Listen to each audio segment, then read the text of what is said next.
meeting is now streaming live on YouTube. Hopefully that's true. Um, uh, so my name is Adam. No one ever sees me because I am behind the camera most of the time, but I create and do all the videos for Museum of You. And I'm here with Thomas Baldwin, who's on an episode last summer where we went to two of your apartments. That makes it sound like you were very rich. We went to one apartment and then you moved, and then we went to the second apartment. And now you are still in that second apartment, right? Correct. Correct. Thanks, Thomas. Um, Thomas, how are you doing in this quarantine? I'm doing really well. I think, comparatively doing, pretty comfortably. I'm very grateful for that. I'm still working, so I'm able to work from home. So I've been working from home, and I'm also taking classes since I'm a part-time graduate student, and those are all online as well. So um, it it's obviously different, but a lot of the things that have been keeping me busy are still keeping me busy, and I'm still pretty grateful for that. Awesome. That's good. Yeah. I mean, so I'm curious, like, because of that, because you've had to kind of like turn your bedroom into both like your office and your classroom and your library. Um, how is your space for that? Like, how is it kind of set up? Like, do you like have different areas for all those different things? Do you change focus depending on what you're doing? Um, Funny enough that since you came and recorded the episode, or essentially since I moved in, I have changed the configuration of the room a couple times. The configuration that it's in now is actually very similar to the very first one that I had, which is the one that you see in the episode. So the desk I'm standing at it now is in front of the window.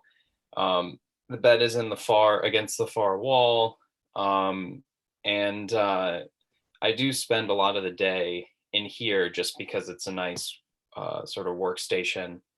The thing that I've been sort of conscious of is not necessarily where in the room that the time is divided up, but how I'm dividing up my time throughout the day. So I have a sort of long-term work project that I've been working on and keeps me busy. So I usually start with that. And once I finish with that, there's schoolwork. And so I do the schoolwork. And then there's some personal reading that I'm doing and enjoying. And I time it so that I have a lot of natural daylight. Today's a little bit cloudy, so you're not getting as much of the direct sunlight, but the sunlight's really strong in here in the mornings. So I like to, do some reading with the sunlight. I'll go up on the roof in the afternoon or in the evening and watch the sunset. And then things that I don't necessarily need the daylight for, like if I'm going to watch a movie, I'll do that in the evening, or if I'm going to read a book, um, I'll do that, right before I go to bed or something like that. Nice. I like that phrasing of things I don't necessarily need the daylight for. Like, very creepy. Um, so you have this bedroom, and then you have a roommate as well who lives with you. Do you divvy up the space differently because of the quarantine, because you're sharing this space 24/7? um, I think uh, there's just been a lot more of a necessary awareness of how this space is shared. Um, I think that it's actually made us both more cognizant of sort of the way that we use the space.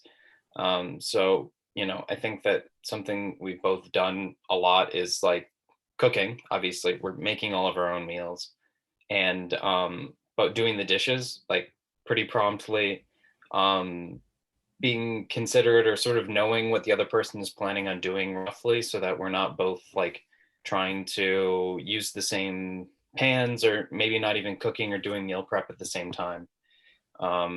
So it's sort of been like um, maybe a dance a little bit of like, what day are you going to be busy in the kitchen? What day am I going to be busy in the kitchen?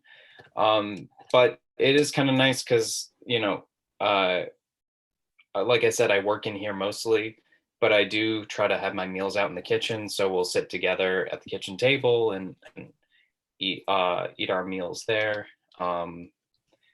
And so I think that we've both, it has required us to be very uh, sort of aware of how we are in each other's space constantly. But it's actually, I think it's been easier to sort of navigate as time has passed. I mean, for us, we're on about week 4 of self isolation here, so it's definitely the new normal. Yeah. And you also have you have a roof as well that you have access to. Which has that been nice as far as just being able to go outside without having to interact with other people?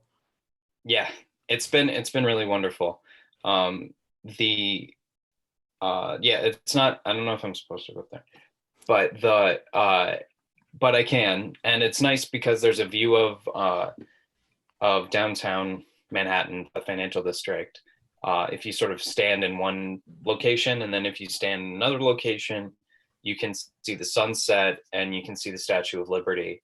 Um, so it's nice to go out there and like you said, get some fresh air. The wind um, gets a nice breeze, so it's a good. I even will just go up there for like 5 minutes, get a little bit of sunshine, look at the trees outside. Funny enough, I actually went up there yesterday to watch the sunset, and there's a different neighbor on the roof as well.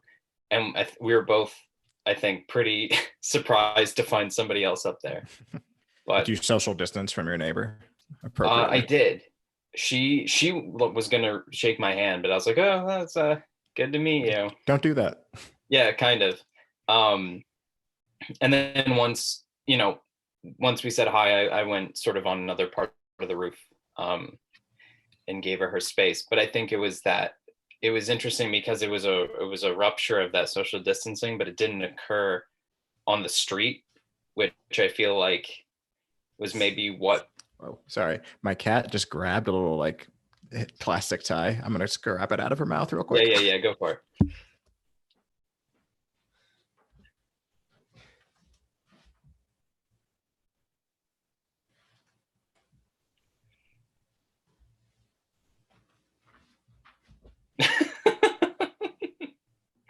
Nice.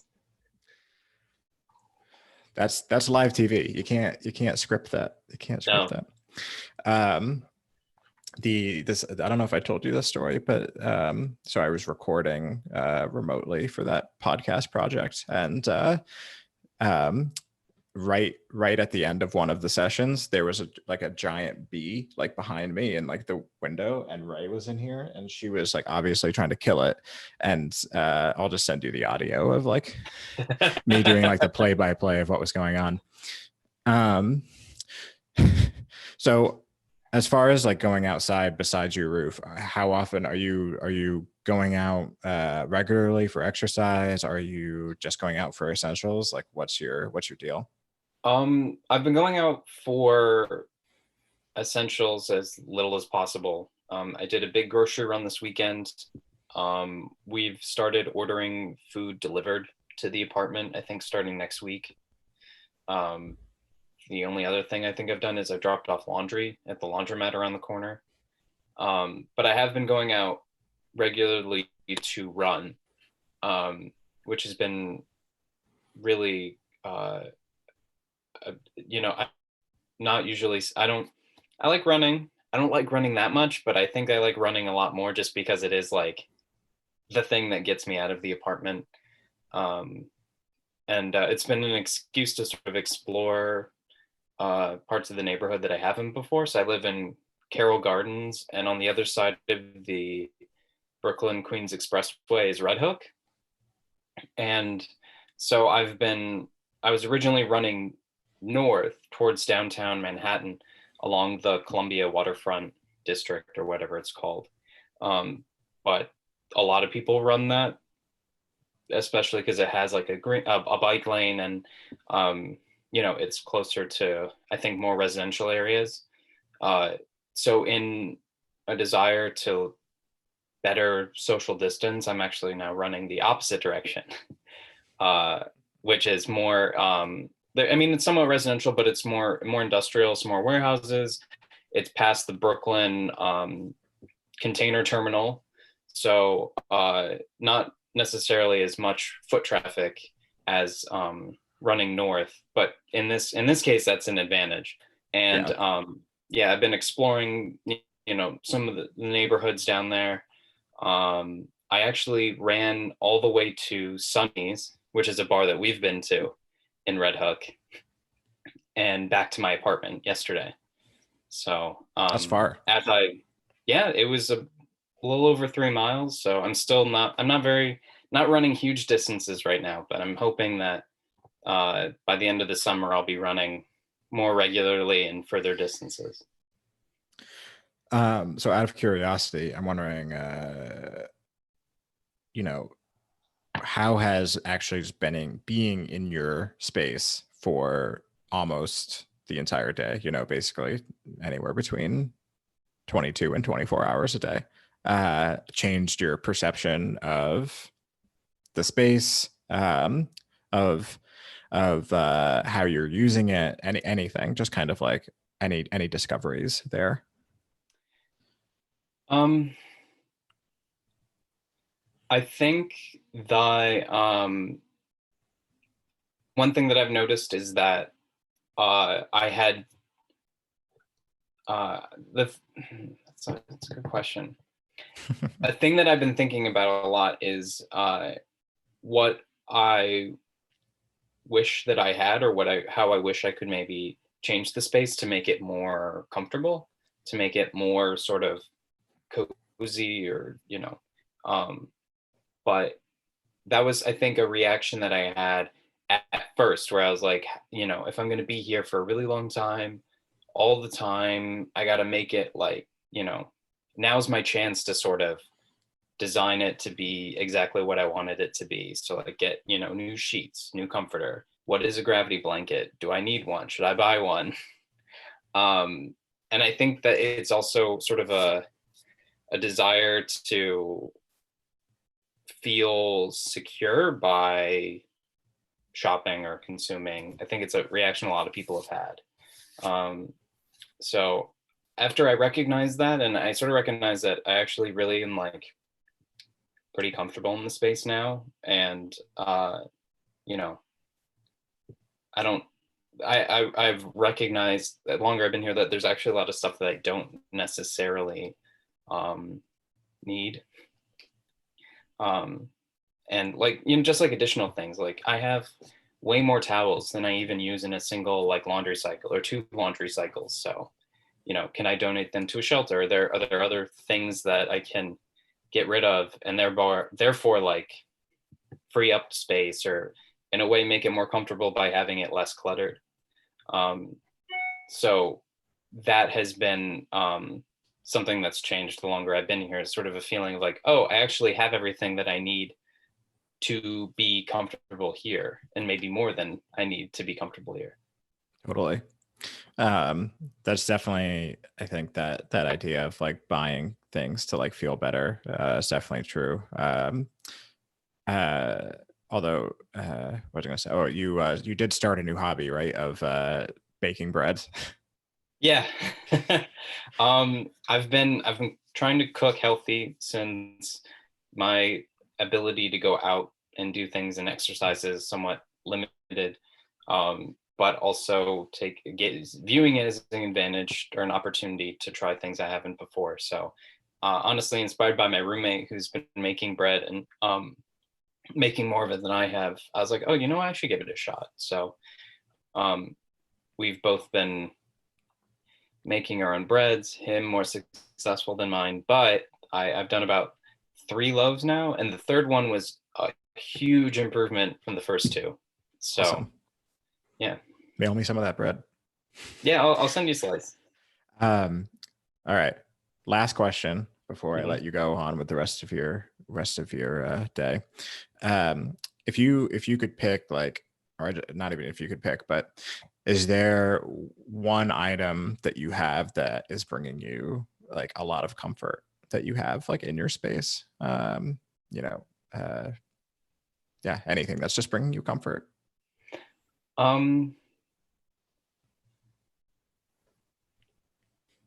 it's hard to narrow it down to a specific item. Um, but I think I have a speaker system here. It's just like a Sonos, so like a tabletop uh single speaker audio system. But I've been playing a lot of music and listening to a lot of new music, uh, which is I think better than listening to the news. Um, so that's been bringing me a lot of joy because I'll be here at my desk. The thing I'm working on right now for work is like a lot of data entry. So it doesn't require my entire brain to work on it, and so it's nice to have something enjoyable to help me listen and pass the time. So I guess having that and having it at my desk while I work, I've really appreciated. Awesome. Thank you, Thomas, for joining us on the first edition of Quarantine Check-In here on the Museum of You YouTube channel. Where I'm gonna stop going live, and if you have any questions for Thomas, put them in the chat. Lindsay in the chat says a man once ditched me at Sonny's on a date. So it's a bad review of Sonny's. All Give it right, another chance, Lindsay, whoever give it you an are. give it another chance. All right, thanks, Thomas. Bye.